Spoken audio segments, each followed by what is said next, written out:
সাপে কাটলেই অনেকে দৌড়ে যান ওঝার কাছে।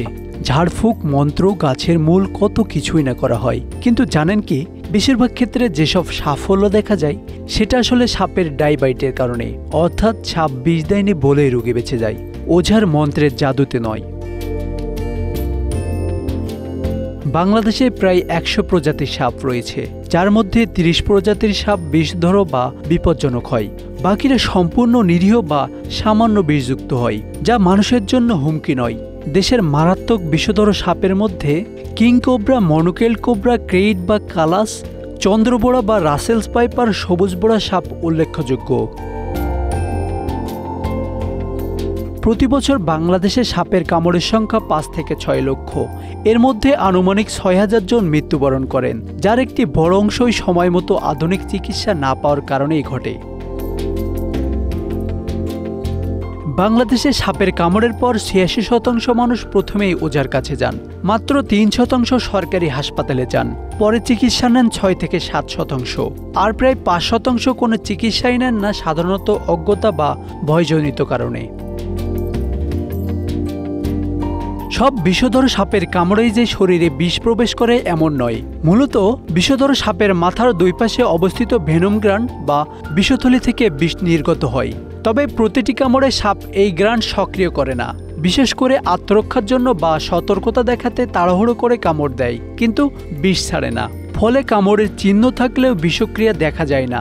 এই ধরনের কামড়কেই বলা হয় ফলস বাইট বা ড্রাই বাইট। সাপের বিষ উৎপাদন করতে অনেক শক্তি লাগে এবং একটি সাপ প্রতিদিন বিষ তৈরি করে না।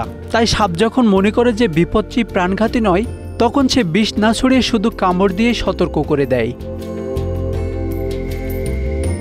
গবেষণা বলছে ২০ থেকে ৫০% পর্যন্ত বিষধর সাপের কামড় হতে পারে ড্রাই বাইট বা বিষহীন কামড়। কোবরা প্রায় ৩০ থেকে ৫০%, র্যাটেল স্নেক ২০ থেকে ২৫% ড্রাই বাইট করে থাকে, আর রাসেলস পাইপার প্রায় ১০% ড্রাই বাইট দেয়।